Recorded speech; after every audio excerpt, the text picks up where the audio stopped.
Malam kelam di Desa Karangjati. Desa Karangjati adalah desa kecil yang dikelilingi hutan lebat. Penduduknya hidup damai dengan adat dan tradisi yang masih kental. Namun, semuanya berubah ketika seorang bocah bernama Raffi menghilang secara misterius. Raffi, anak laki-laki berusia 8 tahun, terakhir kali terlihat bermain di dekat ladang saat senja. Ibunya, Bu Siti, sempat melarangnya bermain terlalu jauh, tapi Raffi tidak mendengarkan. Ketika malam tiba dan Raffi tak kunjung pulang, seluruh warga desa berkumpul untuk mencarinya. Mereka membawa obor dan menyisir ladang hingga ke pinggiran hutan. Di dekat sebuah pohon besar yang tua, Pak Samin, salah satu warga, menemukan mainan Raffi yang tertinggal. Aneh, ada bekas telapak tangan kecil di tanah, tapi jejak itu berhenti begitu saja. Pak Samin mendadak merasa merinding ketika angin dingin berhembus, membawa bisikan samar-samar seperti suara tawa perempuan. Keesokan harinya, beberapa warga mulai mendengar cerita bahwa ada sosok perempuan tinggi dengan rambut panjang kusut terlihat berkeliaran di sekitar desa.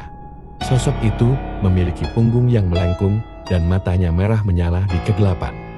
Warga percaya itu adalah Wali Gombel, makhluk halus yang suka menculik anak-anak. Malam itu, Bu Siti bermimpi aneh. Ia melihat Raffi duduk di sebuah ayunan di bawah pohon besar, tapi wajahnya tampak kosong. Di sampingnya, seorang perempuan berwajah serak menyanyikan lagu Dina Bobo dengan suara serak.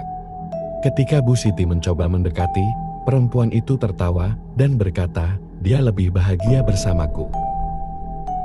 Bu Siti terbangun dengan keringat dingin, sementara di luar rumahnya terdengar suara ketukan di jendela.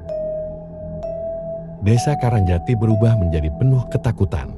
Anak-anak dilarang keluar rumah saat senja, dan warga mulai memasang penangkal berupa daun kalor dan bawang merah di depan pintu. Meski begitu, suara tawa perempuan sering terdengar di malam hari. Beberapa warga juga melihat bayangan besar melintas di atap rumah mereka. Pak Wiryo, seorang dukun desa, akhirnya mengadakan ritual khusus untuk mencari keberadaan Raffi.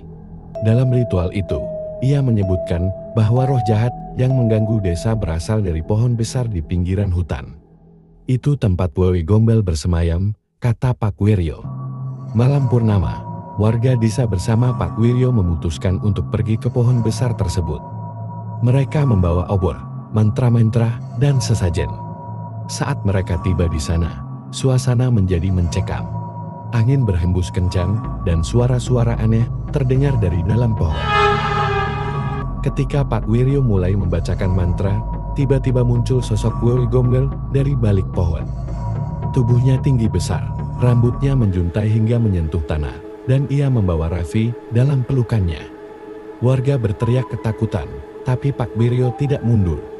Pak Wiryo bernegosiasi dengan Wali Gombel, mengatakan bahwa Raffi adalah anak yang masih dicintai oleh keluarganya. "Lepaskan dia, ini bukan tempatnya," kata Pak Wiryo. Ia berkata, "Aku hanya mengambil yang kalian abaikan." Bu Siti yang ada di antara warga maju ke depan. Ia menangis dan memohon, mengakui bahwa ia sering memarahi Raffi karena nakal. Ia berjanji akan menjadi ibu yang lebih sabar jika Raffi dikembalikan. Mendengar itu, Wali Gombel tiba-tiba diam. Ia memandangi Raffi, lalu berkata dengan suara serak, "Jangan abaikan mereka lagi." Wali Gombel akhirnya melepaskan Raffi, lalu menghilang ke dalam kegelapan malam. Pohon besar itu berguncang seolah hendak tumbang, lalu tiba-tiba sunyi. Raffi ditemukan dalam keadaan lemah, tapi tidak terluka. Ia hanya mengingat sedikit tentang malam itu, hanya suara perempuan yang bernyanyi untuknya.